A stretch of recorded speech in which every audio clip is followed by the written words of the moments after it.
nada impede que essa organização do direito de visita se dê de modo diferenciado, ok? Essa fórmula de finais de semanas alternados e feriados alternados, metade das férias escolares, é uma fórmula social estabelecida dentro da nossa dinâmica, da nossa experiência como povo brasileiro, e que parece ser a mais razoável para que também o pai guardião tenha acesso em momentos de lazer a seu filho.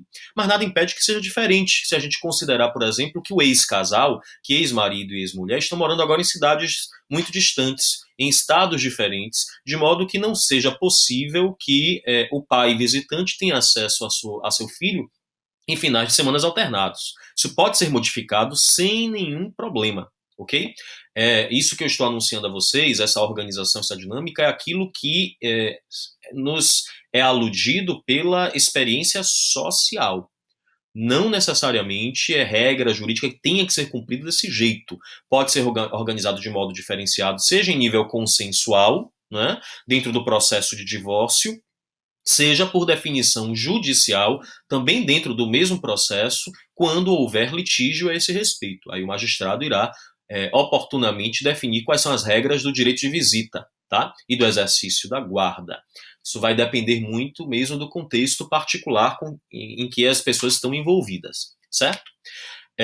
Só precisamos nos recordar que o propósito aqui é favorecer a criança ou adolescente, que a guarda é um instituto em seu favor, seja a supervisão desses interesses, seja o próprio direito de visitas, tá? A ponto de que pode haver até a possibilidade de que o menor de idade se oponha ao gozo desse direito de visita, em virtude de algumas necessidades específicas, né, de algumas restrições, alguns entraves. Isso precisa ser respeitado e acompanhado por uma equipe interdisciplinar, tá certo?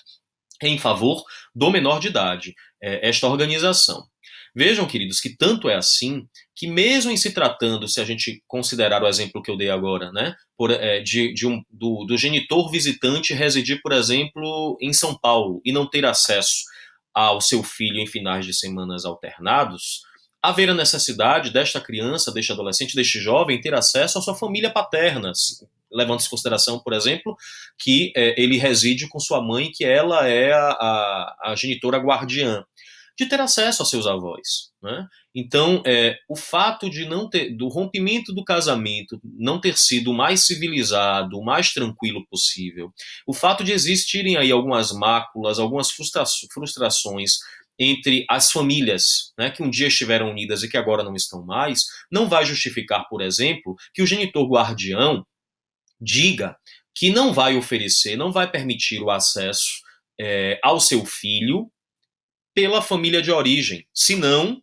o acesso seria apenas permitido pelo genitor visitante. Seria possível socialmente a gente ter uma estrutura dessa ordem, né?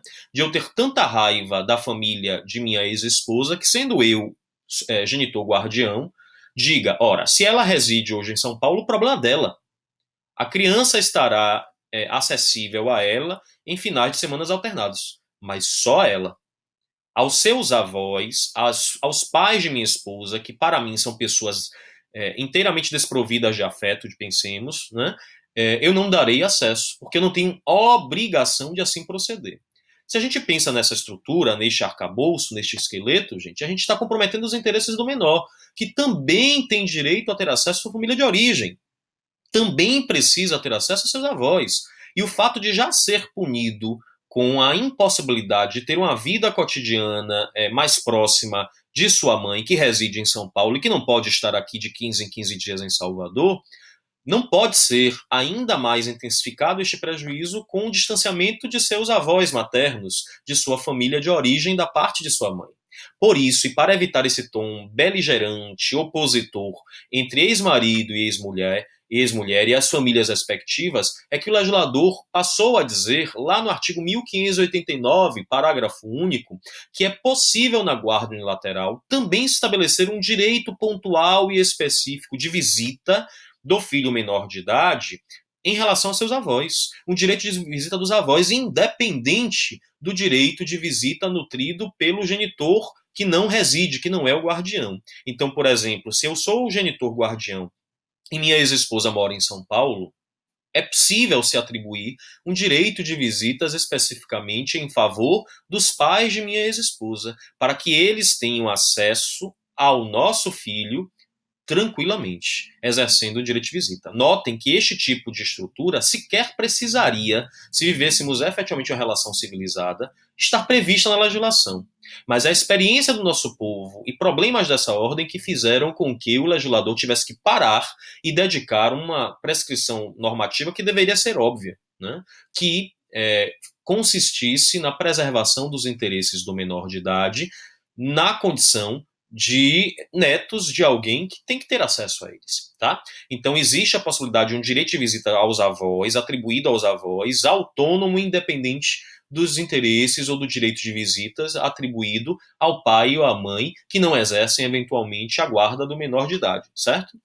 Atenção, estou dizendo aqui, neste exemplo, que a minha ex-esposa reside em São Paulo, mas é preciso esclarecer a vocês que não necessariamente só se justifica o direito de visita aos avós nas circunstâncias em que o pai visitante esteja ausente, esteja distante, não, tá? Eu estou apenas me aproveitando deste exemplo para ficar mais claro para nós que existe pertinência para isso.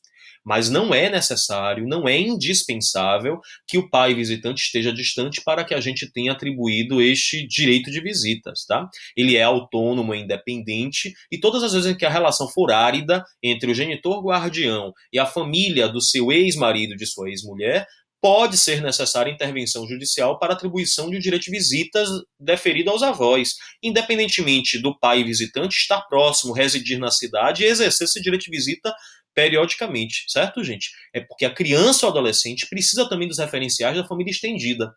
Não apenas do seu pai, não apenas de sua mãe, mas também de seus avós. Porque os avós também são figuras importantes para a formação ético-cidadã do indivíduo, da pessoa humana. E por isso, então, o legislador disse algo que, como eu falei, deveria ser óbvio e que não é, certo? Aí está a estrutura da guarda unilateral, então, certo? Tal como prevista pela legislação civil brasileira e que até o ano de 2008 foi o único formato, o único modelo considerado, certo? E por que isso, David? Porque até aquele momento, percebam, socialmente se imaginou que uma relação que é desfeita em nível de separação de divórcio colocava marido e mulher, agora ex, numa condição de beligerância, de guerra, de total aridez, a ponto de que não pudessem lidar civilizadamente com os interesses do seu filho menor de idade, tá? Eu precisaria construir muros entre o pai e a mãe, dizendo que um deles iria organizar a vida do menor, seria o guardião, e o outro iria apenas ter o acesso por visita e a supervisão dessa administração dos interesses. Eu não conseguia, né, socialmente, considerar que, desfeito o vínculo, pela separação ou pelo divórcio, que ele e ela poderiam retomar o contato, poderiam ter acesso um ao outro e poderiam, apesar de reconhecerem que o amor havia acabado entre eles, poderiam ainda permanecer cientes das suas responsabilidades, das suas atribuições e poderiam conversar civilizadamente. Vejam que loucura. Então, até o ano de 2008, nós supunhamos algo diferente, tá?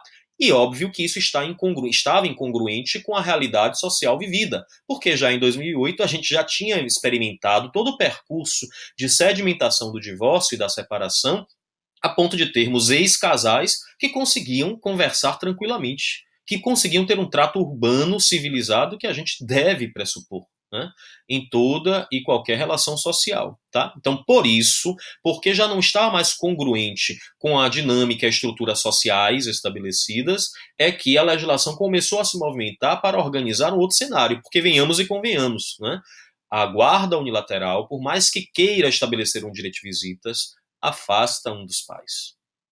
Um deles estará muito mais distante da formação de seu filho do percurso cotidiano. E a justificativa que se tinha historicamente estabelecida, a de um tom de briga, de oposição entre eles, já não mais se justificava, gente. Por isso, então, surge um outro movimento que tende a concretizar aquilo que a gente chama de guarda compartilhada e que a gente vai falar logo, daqui a pouco, certo?